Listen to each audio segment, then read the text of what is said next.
Cinema ഇറങ്ങിയ 2-ാം ദിവസമായിട്ട് പോലും കൊച്ചിയിലുള്ള നല്ലൊരു തിയേറ്ററിൽ പോലും ഈ സിനിമ എടുത്തിട്ടില്ല. സ്കെഡ്യൂൾ ചെയ്തിരിക്കുന്നതോ എൻ്റെ മനസ്സിൽ ഏറ്റവും മോശമെന്ന് തോന്നിയിട്ടുള്ള 2 സ്ക്രീനുകളിൽ. വേറെ നിവൃത്തിയില്ലാത്തതുകൊണ്ട് ടിക്കറ്റ് എടുത്ത് അകത്ത് കയറിയപ്പോഴേക്കും കണ്ടന്റ് മിസ്മാനേജ്മെന്റ് ഇഷ്യൂ. ട്രെയിലർ പോലും കാണാതെ വന്നുകൊണ്ട് ഇതൊരു ഫ്ലാറ്റ് റേഷ്യോ സിനിമയാണെന്നുള്ള കാര്യം അറിയില്ലായിരുന്നു. ഇവനാണെങ്കിൽ ഇത് പ്രൊജക്ട് ചെയ്യുന്നത് ഒരു സ്കോപ്പ് റേഷ്യോ സ്ക്രീനിലും. ഇതൊക്കെ കൂടാതെ പ്രോപ്പറായിട്ട് അലൈൻ ചെയ്യാത്തതുകൊണ്ട് മുകളിൽ കൂടുതൽ ബ്ലാക്ക് ബാറും അടിയിൽ കുറവ് ബ്ലാക്ക് ബാറും ആയിട്ട് ബക്കറ്റ് കമഴ്ത്തി വെച്ച പോലെ രീതിയിലാണ് സിനിമ മൊത്തം പ്രൊജക്ട് ചെയ്തിട്ടുണ്ടായിരുന്നത് ഇവിടെ. ഇത്രയൊക്കെ മോശം സാഹചര്യത്തിലും ഈ സിനിമ കണ്ടിട്ട് ഞാൻ നിങ്ങളോട് പറയണം, ഈ സിനിമ നിങ്ങൾ ഒരിക്കലും മിസ് ചെയ്യരുത്. Super Boys of Malegaon, directed by Reema Ghati, director of Honeymoon Travels, Talash and many more movies. Also the assistant director of Lagan, Dil Chahta Hai and Lakshya. അപ്പോൾ പണിയറിയാവുന്ന ആളാണ്, മനസ്സിലായില്ലേ? ഇതൊരു ബേസ്ഡ് ഓൺ ട്രൂ സ്റ്റോറിയാണ്. Supermen of Malegaon എന്ന് പറഞ്ഞിട്ട് ഒരു documentary cinema ഉണ്ടായിരുന്നു. 2012 അത് പുറത്തിറങ്ങിയത്. അത് വലിയ ചർച്ചാ വിഷയമായിരുന്നു.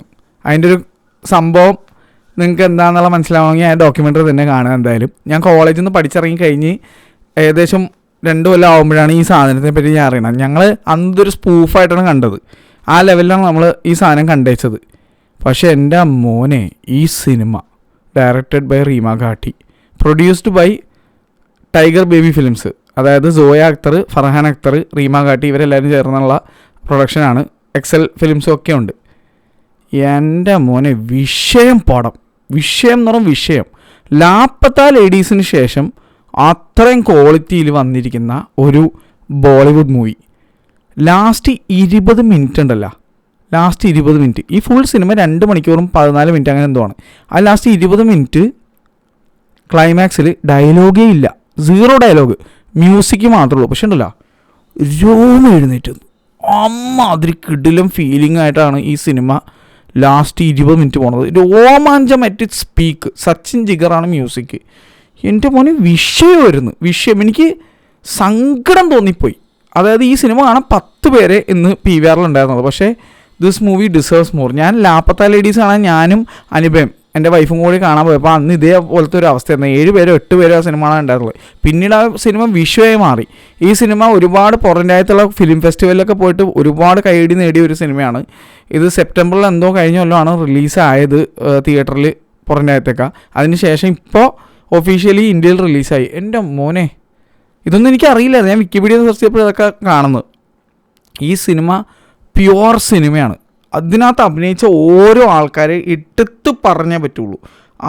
അതിൽ കിടില അഭിനയം. എല്ലാവരും ഒന്നിനൊന്ന് ബെറ്റർ ആക്ടേഴ്സാണ് കേട്ടോ. പേര് വായിക്കുമ്പോൾ തന്നെ നിങ്ങൾക്ക് മനസ്സിലാവും. അതിന് മുന്നേ കുറച്ച് ക്രെഡിറ്റ്സ് എനിക്ക് പറയാനുണ്ട്. Written by Varun Grover. ഇത് ബേസ്ഡ് ഓൺ ട്രൂ സ്റ്റോറി ആണെങ്കിൽ പോലും ഇത് ഒരു സിനിമ രൂപത്തിലേക്ക് വേറെ രീതിയിൽ മാറ്റുമ്പോഴേക്കും അതിൻ്റേതായിട്ടുള്ള ഒരു റൈറ്റിംഗ് പെർഫെക്ഷൻ വേണ്ടേ. കിടിലൻ കിടിലൻ വരുൺ ഗ്രോവർ. അതുപോലെ based on Superman by Malegaon by Faisal Ahmed Khan. ഈ ഫൈസൽ അഹമ്മദ് ഖാൻ എൻ്റെ റോള് ഇതിനകത്ത് ചെയ്യുന്നത് ആദർശ് ഗൗരവാണ്. നമ്മുടെ വൈറ്റ് ടൈഗർ എന്ന് പറഞ്ഞ സിനിമ നിങ്ങൾ കണ്ടിട്ടുണ്ടെന്ന് അറിയില്ല. രാജ്കുമാർ റാവും പ്രിയങ്ക ചോപ്രയൊക്കെ ആയിട്ടുള്ള ഒരു സിനിമയാണ്. എനിക്ക് ഭയങ്കര ഇഷ്ടപ്പെട്ടൊരു സിനിമയായിരുന്നു.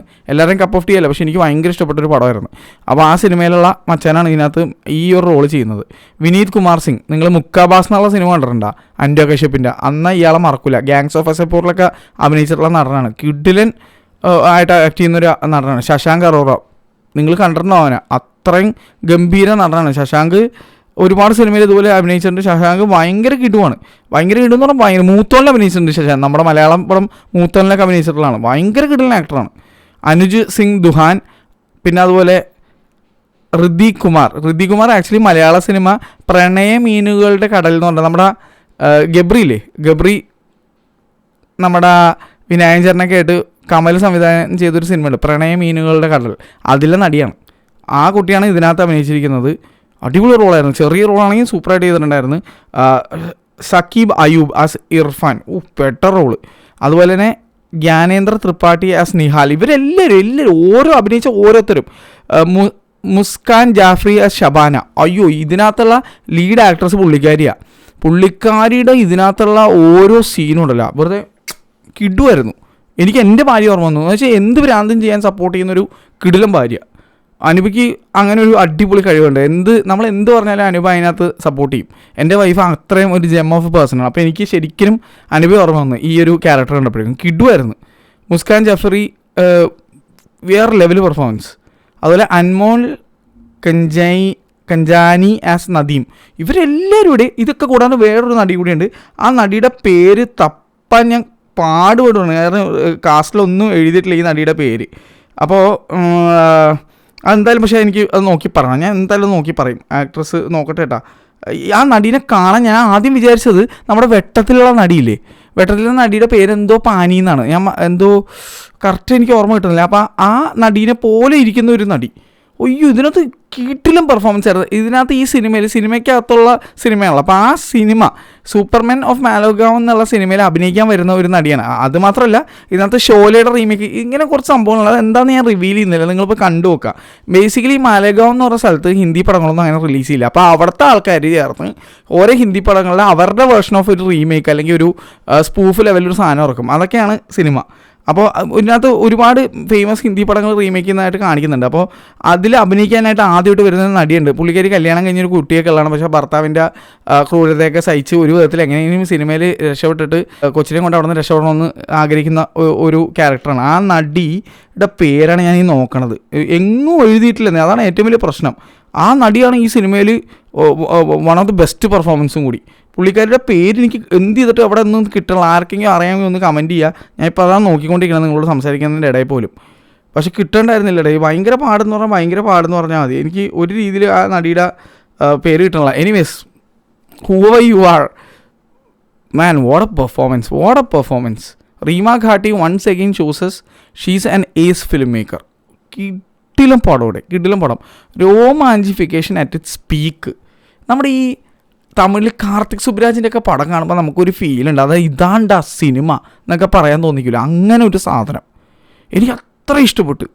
അത് ഇവർക്ക് കിട്ടിയിരിക്കുന്ന ആ ഒരു സെലിബ്രിറ്റി സ്റ്റാറ്റസിനോട് ഫിലിം മേക്കർ എന്നൊക്കെ നമുക്ക് അന്തസ്സായിട്ട് വിളിക്കാൻ പറ്റും. അങ്ങനത്തെ ഒരു രീതിയിലുള്ള ഒരു ഡയറക്ടറാണ് പുള്ളിക്കാരിയൊക്കെ. അതുപോലെ തന്നെ നമ്മുടെ കിരൺ റാവ്, അമീർ ഖാൻ്റെ രണ്ടാമത്തെ എക്സ് വൈഫ്, പുള്ളിക്കാരിയൊക്കെ എനിക്ക് ഭയങ്കര ഇഷ്ടമാണ്. ഈ ഡൽഹി ബെല്ലിയുടെ ഡയറക്ടർ, അവരൊക്കെ അയ്യോ ഇത് വേറെ റേഞ്ച് കുറച്ച് ടീമുകളുണ്ട്.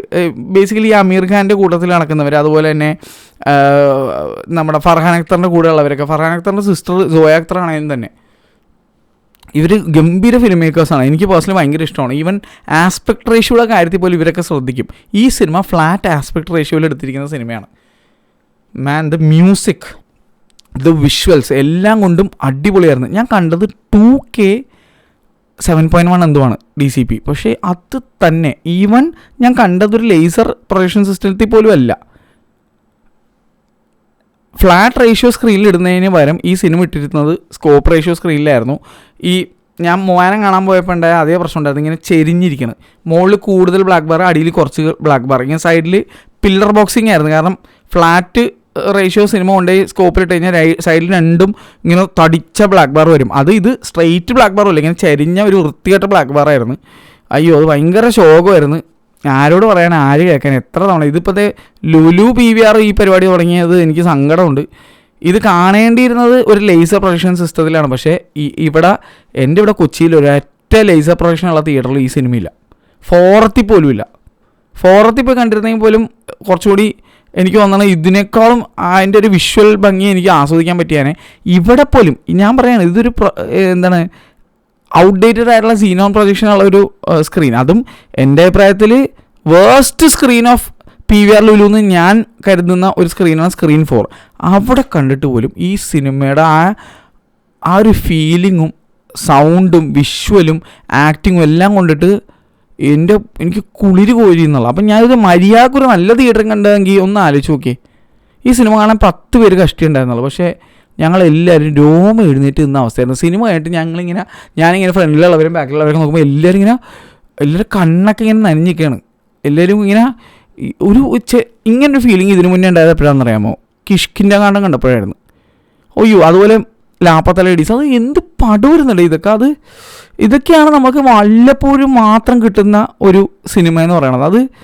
അത് ഭയങ്കര സ്പെഷ്യലാണ്. എനിക്കിത് ഓരോ തവണ ഞാൻ പറയുമ്പോൾ എൻ്റെ നെഞ്ചത്തുള്ള ഇവിടെ വരെ എനിക്ക് രോമാഞ്ചം അടിച്ചിരിക്കുകയാണ്.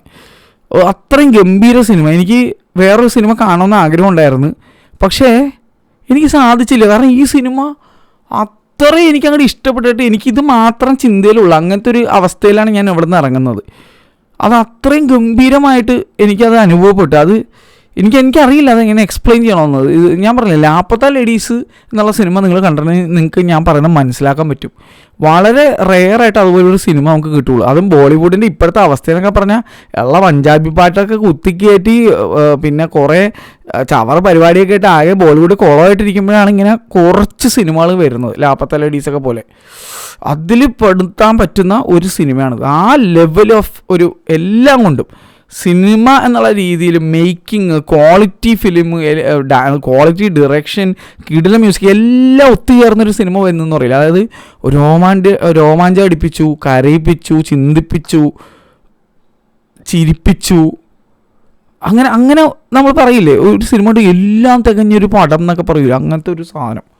ആകെ ഒറ്റൊരു പോരായ്മ ഉണ്ടായിരുന്നത് ഇതിന് അത്ര ഓഡിയൻസ് ഉണ്ടായിരുന്നില്ല. അതാണ് എനിക്ക് ഈ സിനിമയിൽ പോരായ്മയായിട്ട് തോന്നിയത്. പോരായ്മ നമ്മുടെയാണ്, ഓഡിയൻസ് എന്നുള്ള നിലയ്ക്ക് we should watch such movies in theatres. ഞാൻ എൻ്റെ പങ്ക് ചെയ്തു. എനിക്ക് ചെയ്യാൻ പറ്റുന്നത് നിങ്ങളോട് ഈ സിനിമ മസ്റ്റായിട്ട് പോയി തിയേറ്ററിൽ കാണാമെന്ന് പറയുന്നത് മാത്രമാണ്. എനിക്ക് ഈ സിനിമക്കാരോട് ആകെ ചെയ്യാൻ പറ്റുന്നത് അതാണ്. എനിക്ക് ചെയ്യാൻ പറ്റുന്ന ഏക ഒരു കാര്യം അതാണ്. ലാപ്പത്ത ലേഡീസിൻ്റെ അവസ്ഥ ഇതുപോലെ തന്നെയായിരുന്നു. ആരും ഉണ്ടായിരുന്നില്ല തുടക്കം. പക്ഷേ പിന്നീട് അങ്ങോട്ട് അറിഞ്ഞു വന്നപ്പോഴേക്കും കുറേ വൈകിപ്പോയി എന്നുള്ള ഒരവസ്ഥയായിരുന്നു. പിന്നീട് ഇത് OTT വന്നപ്പോൾ എല്ലാവരും പ്രൈസ് ചെയ്യാൻ തുടങ്ങി. നെറ്റ്ഫ്ലിക്സിലോ ഏതോ OTTയിൽ വന്നപ്പോഴേക്കും ആൾക്കാർ മൊത്തം ഇതിനെപ്പറ്റി വൻ പ്രൈസസാണ്. പക്ഷേ ഒരു മനുഷ്യൻ തിയേറ്ററിൽ കണ്ടില്ല ആ പടം. വളരെ കുറച്ച് പേരെ കണ്ടുള്ളൂ. ഞാനും വൈഫും അന്തസ്സായിട്ട് പറഞ്ഞു ഞങ്ങൾ തിയേറ്ററിൽ കണ്ട പടമാണ്. അത് 99 റുപ്പീസിന് അന്ന് ഓഫർ വന്നപ്പോൾ. എൻ്റെ മോനെ, അമീർ ഖാൻ എന്നുള്ളൊരു പേരും കിരൺ റാവു എന്നുള്ള പേര് കണ്ടിട്ടാണ് ഞാൻ ആ സിനിമയ്ക്ക് പോയത്. പക്ഷേ it was all beyond that. അവരെന്തുകൊണ്ട് ആ സിനിമ പ്രൊഡ്യൂസ് ചെയ്തെന്നുള്ളത് ആ സിനിമ കാണുമ്പോൾ നിങ്ങൾക്ക് മനസ്സിലാവും. സിമിലർലി എന്തുകൊണ്ട് ഫർഹാൻ അക്തർ അല്ലെങ്കിൽ സോയ അക്തർ ഈ സിനിമ പ്രൊഡ്യൂസ് ചെയ്തു എന്നുള്ളത്. ഇവിടെ കിടിലം പടം, കിടിലം. ഇത്രയും ചവറുകളുടെ ഇടയിൽ ഒരു മാണിക്യം പോലത്തെ ഒരു സിനിമ. അത് ബോളിവുഡിൽ ഇങ്ങനൊരു സിനിമ വളരെ റെയറായിട്ടാണ് ഇപ്പോൾ വരുന്നത്. പണ്ട് ഒരുപാട് പടങ്ങളുണ്ടായിരുന്നു. പീപ്പിളി ലൈവ് എന്നുള്ള ഒരു സിനിമയുണ്ട്, നിങ്ങൾ കണ്ടിട്ടുണ്ടെന്നില്ല. അതും അമേരിക്കൻ പ്രൊഡക്ഷൻസിൻ്റെ ആയിരുന്നു. കിണ്ണ കാച്ചി പടമായിരുന്നു. ഡൽഹി ബെലി മിക്കവരും കണ്ടിട്ടുണ്ടാവും ചിലപ്പോൾ, കാരണം അത് ഒരു കൊമേഴ്ഷ്യൽ എലമെൻ്റ് ഉള്ളതുകൊണ്ട് കുറേ പേര് ആ സിനിമ കണ്ടിട്ടുണ്ട്. പക്ഷേ പീപ്പിളി ലൈവ്, അതുപോലെ ദസ് വിധാന്യ എന്ന് പറഞ്ഞൊരു സിനിമയൊക്കെ ഉണ്ട്. എൻ്റെ മോനെ വെറുതെ മനസ്സിളക്കി മറിക്കുന്ന സിനിമ എന്നൊക്കെ പറയില്ല, അങ്ങനത്തെ ഒരു സാധനം. തമിഴിൽ അതുപോലെയുള്ള ഒരു സിനിമ ഞാൻ ഇതിന് മുന്നേ പറഞ്ഞിരുന്നത് നന്ദലാല. ഇങ്ങനെ കുറച്ച് സിനിമകളുണ്ട്. അത് pure cinema at its best, അങ്ങനെ എനിക്ക് പറയാൻ തോന്നുന്നുള്ളൂ. ഇത് മസ്റ്റ് വാച്ചാണ്. ഈ കൊല്ലം ഞാൻ കണ്ടതിൽ one of the best movies, top 3 ഞാൻ പറയും. അത്രയും കിടിലം പടം.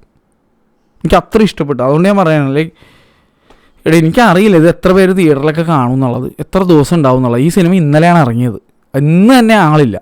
എന്ത് ശോകമെന്ന് പറയാം. എനിക്ക് സങ്കടം തോന്നിപ്പോയി, കാരണം അത്ര കിടിലം പടമായിട്ട് കൂടി ഇവരൊക്കെ അഭിനയിച്ച് വെച്ചിരിക്കുന്നത്. ശശാങ്കിൻ്റെ ഒരു മാൻ, എന്ത് ആക്ടിങ് അത്. ഇതിനകത്ത് ഒരു പർട്ടിക്കുലർ സീനുണ്ട്, ഇവരെല്ലാവരും ഇരുന്ന് സിനിമ കണ്ടുകൊണ്ടിരിക്കണേ. അപ്പോൾ എല്ലാവരും സിനിമ കാണുമ്പോഴേക്കും ഈ അതിൽ അഭിനയിച്ച നടന്മാരും ഡയറക്ടറെ കൂടി തമ്മി നോക്കേണ്ട ഒരു സീനുണ്ട് പോലെ. ഇത് ഒറ്റ ഡയലോഗില്ല. അപ്പോൾ ഒറ്റ ഡയലോഗില്ല. ഇത് കൈ നോക്കി നിങ്ങൾ രോമാഞ്ചം അടിച്ചിട്ട് ഇതുണ്ടാ, ഒറ്റ ഡയലോഗില്ല. പക്ഷേ എല്ലാ ഇമോഷൻസും കൺവേ ചെയ്യും. എൻ്റെ നെഞ്ചിങ്ങനെ ഭാരം കൊണ്ടിട്ടുണ്ടല്ലോ, ഞാനിങ്ങനെ സന്തോഷവും സങ്കടവും എല്ലാം വന്നിട്ട് ഞാൻ എനിക്കിതൊരു സിനിമയായിട്ടല്ല തോന്നിയത്. എന്തായാലും എനിക്കെന്തോ ഭയങ്കര സങ്കടമൊക്കെ വന്നു. ഹാപ്പിനെസ്, സങ്കടം, അങ്ങനെ പല കാര്യങ്ങൾ. എൻ്റെ മോനെ, ചില സിനിമ നമ്മളെ ഹൃദയത്തെ തൊടുന്നൊക്കെ പറയില്ല, അതുപോലത്തെ ഒരു പടം എനിക്ക് അത്ര ഇഷ്ടപ്പെട്ടു.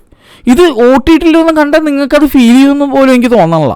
അല്ലെങ്കിൽ പിന്നെ നിങ്ങൾ രാത്രി ആരും ഇല്ലാത്ത സമയത്ത് ഹെഡ്ഫോണൊക്കെ വെച്ചിട്ട് ഇതിൽ മാത്രം മുഴുകിയിരുന്ന് വേറെ ഒന്നും ചെയ്യാതിരുന്ന് കാണണം. അല്ലെങ്കിൽ നിങ്ങൾ ഞാൻ പറഞ്ഞൊരു തിയേറ്ററിൽ പോയി കാണണം. തിയേറ്ററിൽ ചെന്നത് കണ്ടാൽ ഐ ഗ്യാരൻറ്റി യു നിങ്ങൾക്ക് രോമാഞ്ചം അടിക്കും. നിങ്ങളുടെ നെഞ്ചിലൊരു ഭാരം വരും, നിങ്ങൾക്ക് സന്തോഷം, അങ്ങനെ പല ഇമോഷൻസ് നിങ്ങളിലൂടെ കടന്നു പോകും.